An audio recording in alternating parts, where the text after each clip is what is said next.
Ce que l'on sait sur l'auteur de la fusillade meurtrière dans un journal aux Usara RW. Ramos, 38 ans, était en conflit de longue date avec le journal victime de son attaque de jeudi, qui a emporté la vie de 5 personnes. Il proférait depuis longtemps des menaces contre le média sur les réseaux sociaux. La police a établi le nom de l'homme qui a ouvert le feu jeudi dans la salle de rédaction du journal Capital Gazette à Annapolis, la capitale de l'État américain du Maryland, tuant 5 personnes, relate NBC News. Ce suspect blanc a été identifié grâce à la technologie de reconnaissance faciale, et les autorités locales procèdent à une perquisition à son domicile, selon plusieurs hauts responsables du domaine de l'application des lois, a écrit le média sur Twitter. La police a arrêté un suspect peu de temps après la fusillade. Il a été identifié comme étant Jarod W. Ramos, un homme âgé de 38 ans avec une rancune de longue date contre le journal.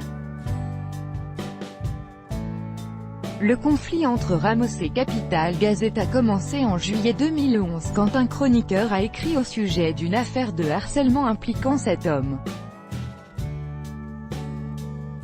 Celui-ci a lancé des poursuites en diffamation contre le chroniqueur et l'éditeur.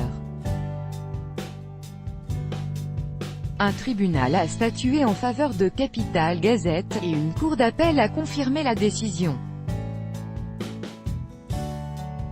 Le compte Twitter appartenant supposément à Ramos a ensuite présenté des centaines de publications négatives sur Capital Gazette et son éditeur de l'époque, Thomas Marquardt.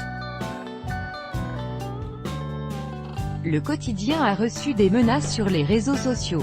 Ni le chroniqueur, Eric Hartley, ni le rédacteur en chef et éditeur, Thomas Marquardt, ne travaillent à Capital Gazette.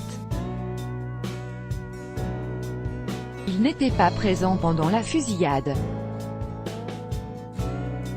Selon les médias, le suspect avait intentionnellement abîmé ses doigts pour compliquer son identification par empreinte digitale. 4 des victimes de la fusillade de jeudi sont mortes sur le coup, la 5e est décédée à l'hôpital. Il s'agit de 3 hommes et de 2 femmes qui travaillaient pour le journal. L'attaque a également fait 2 blessés légers.